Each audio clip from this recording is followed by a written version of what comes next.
All right, let's talk about Alan Turing, Turing. He was the pioneer, he was the founder, he was the godfather of what we're doing now in AI. He was in the 1950s in the UK. He was a computer scientist, which puts it very, very mildly.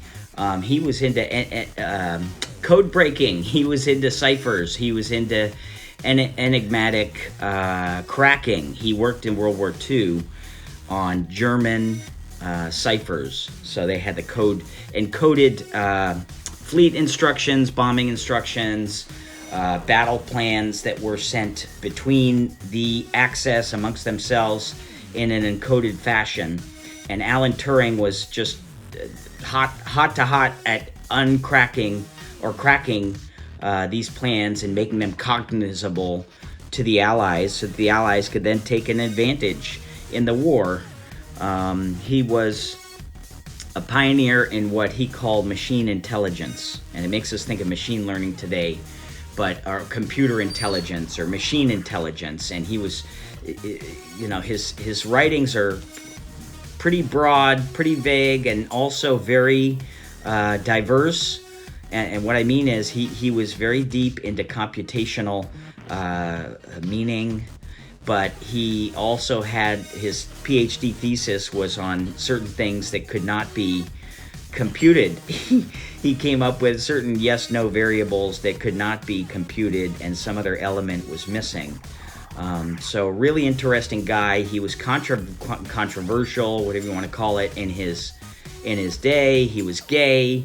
He got in trouble in the UK for being gay, and really kind of wild, shocking situation. He was arrested, he was cited, he was tried, and then apparently he was given the option between going to jail or being chemically castrated, and he opted for the latter. Instead of going to jail, they gave him something which made him chemically castrated, which is just tragic and really bizarre and kind of out there. What to say? He was the founder of AI. He was a pioneer in the 1950s of simulating thinking with computers and now software.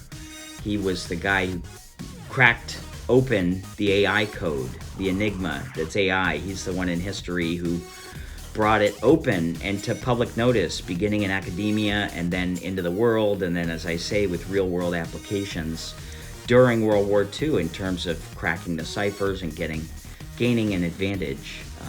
In latter years, things have evolved in societies. In latter years, he's become a celebrated figure in the UK and in other places. I think the Queen of England lifted, or it might have been the Prime Minister lifted his criminal conviction, and the Prime Minister, I think Gordon Brown or somebody, bestowed an honor on him. So he's been brought back in death.